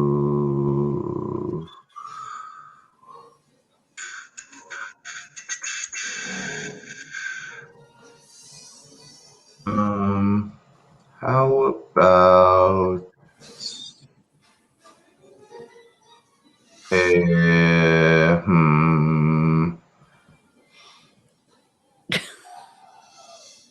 Sorry, I'm trying to find all in. There's a lot of them in the bottom, the newer ones. Yeah, but I'm not seeing anything. Oh, let's Where do are you looking, my guy? on the chat. Okay, I see it. All right, let's do Shushma Rao. Shushma Rao. Good, because I was going to call on her too. Uh-oh. All righty. So I'll tune in, and then Homer, and then Biz and Clock. So the theme that we're going for is what you need to know about your journey right now. And the first thing I'm hearing for you, Shushma, is the sky is your limit, meaning there is no limit. And they're showing me that there's so many options, and you're interested in so many options. And they said, you know what, just pick a couple.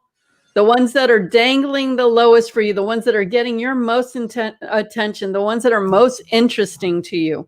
And just focus on those first. You don't have to do all of them. And in fact, they'll probably change once you start focusing on the first couple that you're really interested in. And don't be afraid to move forward into new subjects that are getting your attention, because your path isn't one set way. As you start feeling more aligned with the spiritual world, things will start opening up that you didn't know were available before. And topics and things that are interesting to you will change because you're different, you're growing.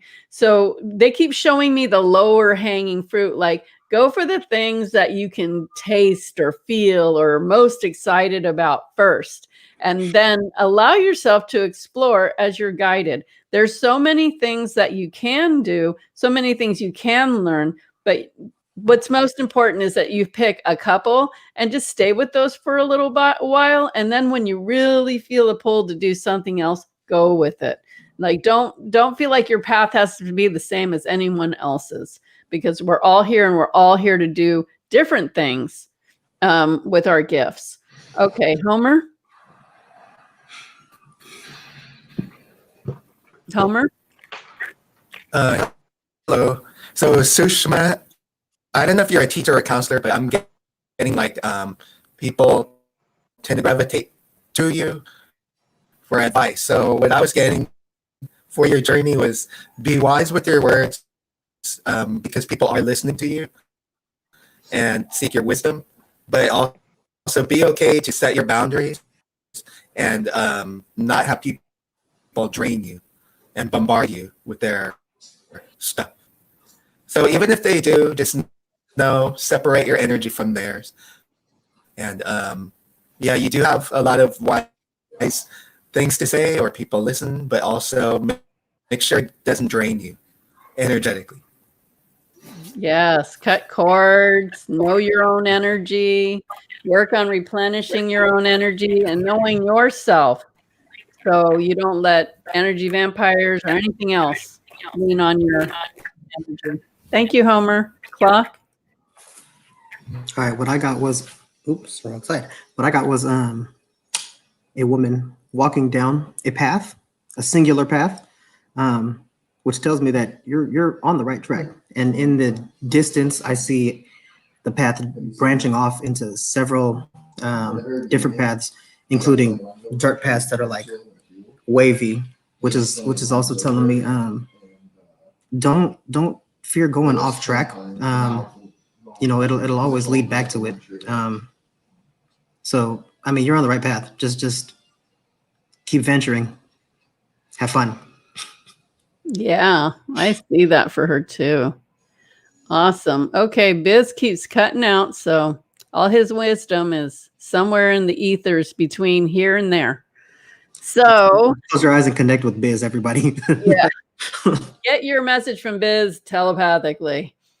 That's too bad because I know he'd have some good stuff to say. Okay, so I'm going to just go through and find who says I'm all in. Pocahontas, you're all in. So let's see what's up with Pocahontas. Oh, okay. Biz, let me do this. Say this first. Biz is typing to Shushma. I was seeing you walking in water, thinking about going in, but hesitating. I don't think you're afraid of jumping in, just cautious, which is okay. He'll jump in with ya. You'll be safe. Okay. Thank you, Biz. All right. So back to Pocahontas. So as normal, I'll start and then Homer and Clock and hopefully Biz will as well. So the first thing I see for you, and I'm getting chills, so that's always a confirmation. I'm seeing you like perceiving, looking forward into your future and making decisions about what you want for yourself. And part of you feels disheartened, like there's something that feels like stopping you. And I'm feeling that's more of your mind and your emotions and taking other things into consideration before you're taking yourself into consideration. And but the thing is, I see that you are a visionary, and I don't know if you're into like art or something like that, but you have the ability to just see these visions. Visionaries are exciting to me. I'm a visionary. I love that, being able just to open and see things. But you are you have that ability, and you are trying to, it's not like you're trying to close it down, but you're not allowing yourself to be a part of the vision. You're seeing the vision, but you're not allowing yourself to go into the vision. I kind of feel like something is making you feel like you can't do it. There's a reason why you can't do it. But what I'm hearing from your guides and your angels is you can do it. And especially if you're feeling guided to do it, you must do it. You came here to experience certain things in your life. And if you're having the visions, if you're having the ability to open to these visions, then it's for you. And I'm getting big bills. It's for you to step into those visions. It would be like if you just saw like this portal open and like this amazing scene in front of you, and you said, oh man, every bit of that feels so good to me, but I can't do it. And it doesn't matter the reason, but what matters is that it all feels so good and it's all there for you, but you don't, because something's stopping you, telling you you can't. I don't know if that's a person or your responsibilities, or I just feel like something's holding you back from it.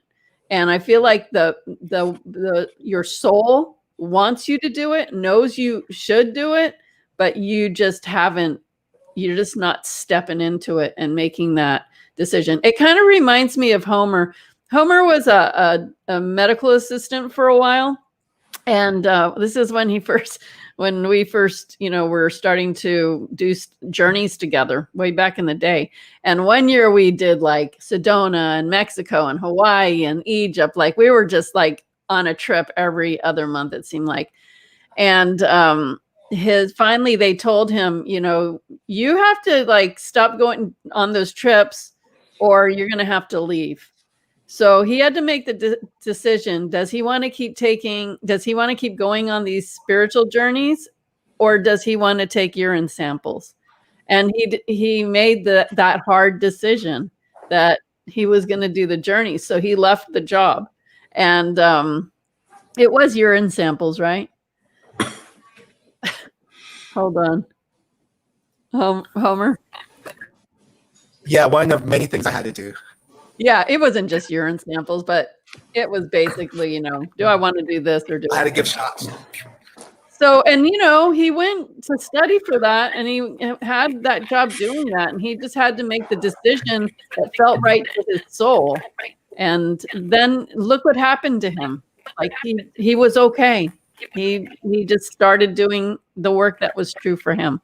Okay, Homer. Okay, for Pocahontas, I was don't let frustration get a hold of you.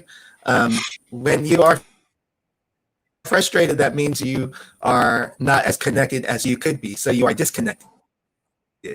So what I was hearing was focus on what you want to create and put the energy in that, and don't put the focus on the obstacles that prevent you from reaching your goals. And I was led to your gallbladder and your intestines, where I felt stagnation that was associated with that. So I was just doing a little clearing and upgrading. Wow. Awesome. Thank you, Homer. Clock? So I just want to say, because of the name, I couldn't get Colors of the Wind out of my head from the movie, that song. But I did get like you being the wind. So you're flowing through your path, and I do see an obelisk in your way. And if a wind pushes against a wall, it'll push it back. You know what I mean? You can't push through the wall. So you may be feeling like you're backwards flowing every so often, but remember that the obelisk got a way around it. So you can always just cut to either side and get past whatever it is that's blocking you on your road, and then continue being a color of the wind, flowing. You know what I mean? Oh, that's nice.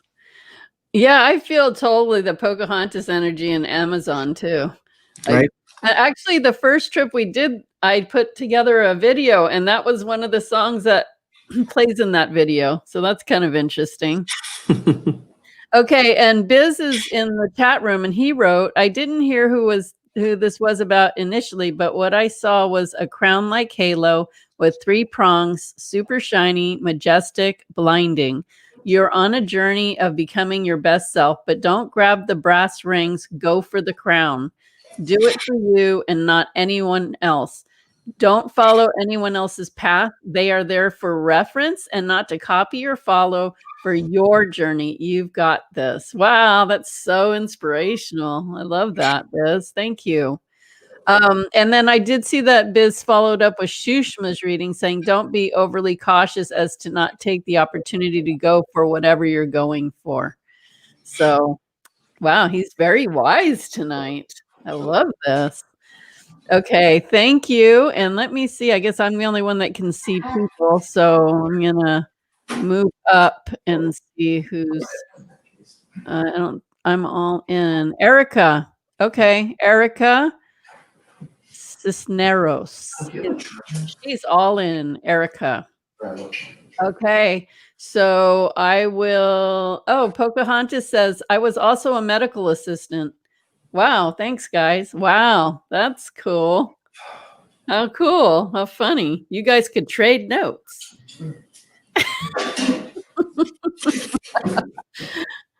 Okay, Erica, we're going to do you. So let me start. I'm going to tune in.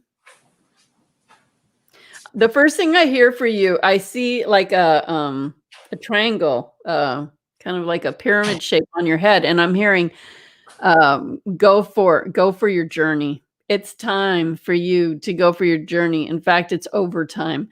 And what they're saying is go for the gold, go for what's really in your heart of hearts. Like, if you could do anything, what's in your heart of hearts. Like, and they're showing me this big golden nugget in your heart. And that when you do go for the gold, you're going to get the gold. You're going to uncover the treasure that's sitting right in your heart, your soul self. And I just feel so much happiness around this, like a celebration. Like, this is what, you've been waiting for. This is what they're waiting for, because they're showing me that when you step into it, it's like, bam, like if a box opened and all of these, like the party thing went bam, and it's like all this stuff flying out. It's like that. It's like you're just ready to just open and see so much of yourself that you're going to be so proud of yourself. You're going to love yourself more. You're going to start doing a lot more for yourself. You're going to be taking a road that's going to bring so much happiness, joy, and peace and contentness to you that you can't even imagine it. It's like what you've been waiting for, thinking that it had to come in one way, but all you have to do is go for your gold. Go for your journey, follow your path, and let it just explode and open for you, because you are ready for that. Okay, Homer. So, Erica, I was getting, there can be times when you have that temperament or that hearing was use that energy of that temperament toward your passion. So use it like fire to fuel the vehicle that will propel you to your journey. And I was hearing, use that to help you believe yourself from within, to give you the stamina to beat the odds, the conviction within, the dream to be victorious, and just to go with it, and the determination. Oh, that's very to go with inspirational. what you want to go. Very inspirational. Thank you, Homer. I love that message. Well, they said it more eloquently, but for what I was hearing, it sounded cool. Yeah, I can feel it on every level. Okay, thank you. Clock. So I'm seeing you walk along a path of thousands or millions of hands. And some of them are helping you, guide you towards your way. And some of them are hindering you by holding you by the ankles and stopping you in your place. But I'm also seeing you intentionally stepping on the ones that do hinder you. Whatever it is that's making you intentionally step on them, you need to cut out. You need to avoid and walk on the path that's guiding you in the right direction rather than holding you back from your path. And that's what I saw. Awesome. So Erica says, what if I don't know if I'm on the right path? Well, the way you know is it bringing you that joy? Is it making you happy? Is it a sustaining happy thing that you feel when you're doing it? So it's not like something like, oh, that made me happy, but what next? No, what's really in you that would make you so happy? Be brave enough to pursue it. It's time. Yeah. I was gonna say you will feel it energetically. You'll feel a shift in the energy around you, and that's telling you that you're on the right path. Yeah. And when the people and the resources and the way shows up too, you'll know it. It's like you won't, if it doesn't feel like it's right, then it's probably not right. You'll know it's right. You'll feel it. You'll just know. You may not know why it's right, but you'll feel it's right for you. So Biz wrote in and he said, I feel a sense of being a bit overwhelmed, not in a bad way, but in a good way. Busy. You have more than enough in your repertoire to take care of business, but there isn't enough time in the day. LOL. I get it. Slow and steady wins the race, and don't be afraid to ask for a helping hand. There are people who are more than willing to help, but closed mouths don't get fed. Wow, Biz should have like a column. Like he could really have a good advice column. Biz, I like the way that you express yourself. Erica says, okay, thank you so much. You're welcome.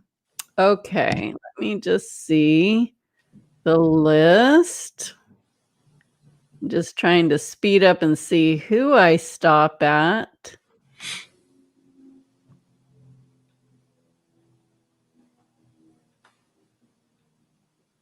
I'm not seeing anybody else.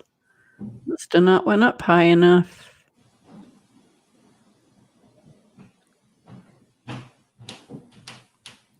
I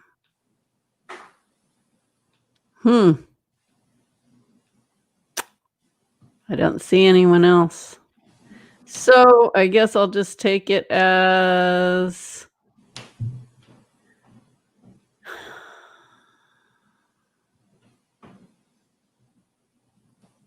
Catherine Sachs. Okay, I found one. All right, so I'm going to start and we'll just do the process again. And we are focusing on what you need to know about your journey right now.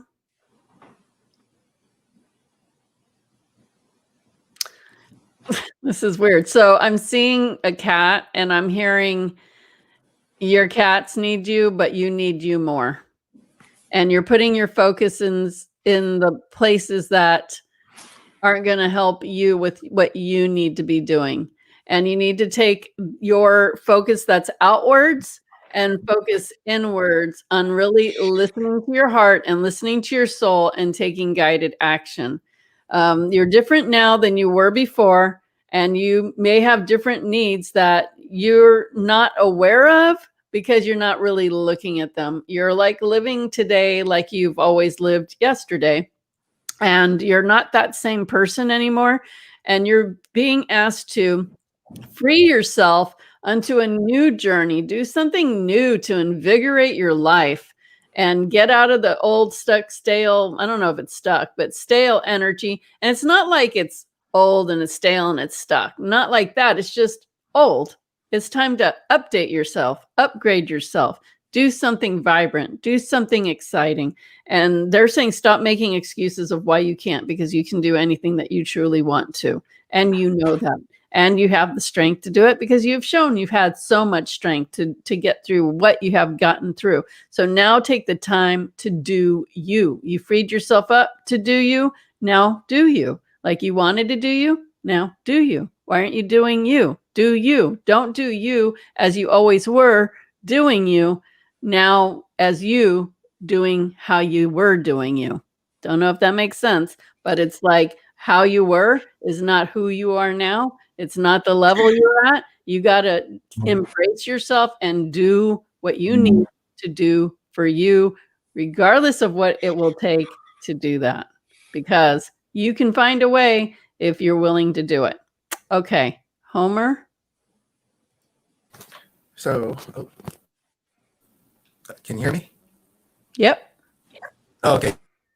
So, Catherine, so I was tuning in and I got deep in your energy. There's I was hearing, get rid of that sting for revenge or to get back at someone. Even if it feels old, but not too old, but it's still there in the energy. And anytime you feel that or feel the need to have that sting there coming out, I was hearing, do your best to replace it with the light, with the divine light, or with high vibration. And I was seeing the visual of see your heart and then infusing it with divine light and just seeing it being filled up, kind of like a you know how like a gas tank. I'm trying to think of another example, but like filling up the gas tank, but instead your heart and then filling it up with divine light, or a divine container. There you go, filling it with divine light, high vibration, and that will override any lower stingers or lower vibration of emotions that are attached to it. All right. Thank you, Homer. Clock? Okay, so I'm seeing a bird with a large wingspan being asked to fly. And when it's asked to fly, instead of flapping its wings, it covers it up around its face because it's comfortable.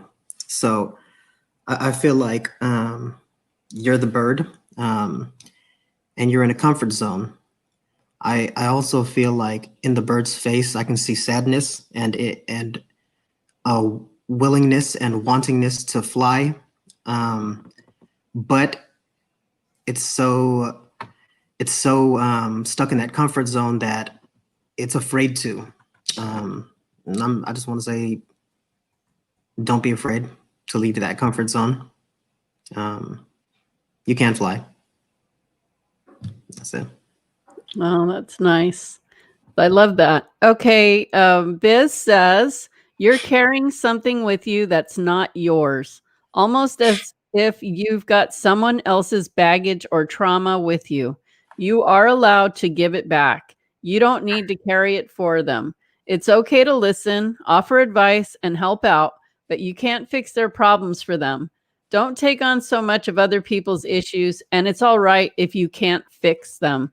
And don't take it personal if they don't listen. Time to cut whatever threads are holding you still. Raise the anchor, set sail. Oh, I love that. I was just saying today when I started driving away from the house, we're setting sail. We're sailing off. So I feel that motion. I feel like everybody needs to be in motion right now. So much of us are stopped because of what's been happening in the world, but hashtag let's plan for next year. Now is the best time to start making some decisions and making your plan. So next year you're ready to take off. Okay. That's what I'm doing. That's what we're doing. We're getting all geared up for next year and super excited about it. Catherine says, thank you all so much. So if you guys wouldn't mind liking, sharing, commenting, all those things really helps us to get this seen by more people. Thank you so much, Pocahontas. I appreciate that. And I love the number 1111. We really appreciate you guys coming here to hear about all the different topics that we're sharing. We really do pick things mindfully so we can bring you the best, most interesting information to help you, if you have not had these experiences, to hear about them, to help you decide to know if that's for you or not for you. And we really do our best to mix things up. I really want to thank Biz and Clock for being here tonight. Thank you guys so much. We love having you here. And of course, we're going to find more reasons to have you back. And I love all the insight that you share with everyone with your experiences. Plus, I love the insight you're getting for people on those reading healings. And we're sorry that we missed Alma because her story would have been really great. We'll try to find a spot for that where she can tell it. So Homer, what is on the menu for next week for our shows? Let me unmute you. Tuesday? We have soul contracts. Soul on contracts. Tuesday. Definitely want galactic healing on you. Friday. Okay, soul contracts on Tuesday, 4 p.m. Pacific, 7 p.m. Eastern. You definitely want to be here for that one because everybody has soul contracts and you need to know when they're up and when they're not up and what you can do to change them. If you don't like the contracts you're living with, people, situations, anything in your life, there's a contract. So this is going to be, I don't even know how I'm going to talk about that topic in such a short time because it is a big one. Also, Friday, we're going to come back with Galactic Healings if I can make it. because I had a little emergency she's dealing with, and I really like her to be in on those galactic healings. If for some reason I cannot make it on Friday, we will switch it up to something else. We have a whole rundown for the next couple of months, so we know what we're doing. So yeah, the galactic healings are really amazing. We're tapping into the stars and the star systems and giving you really deep, detailed information. And those readings are just amazing. So that's the whole entire segment will be readings. So that's next Friday, as long as I can make it. And I think she will be able to. But if not, we will do something exciting anyway. Okay. Anybody else have anything to say? Nope. Okay, well, thank you. I'm glad you're loving the gathering, Linda. And thank you for everyone that's joining. And we love you. And we'll be back next week. Have a great weekend. Lots of love, peace, blessings, and we'll see you next time.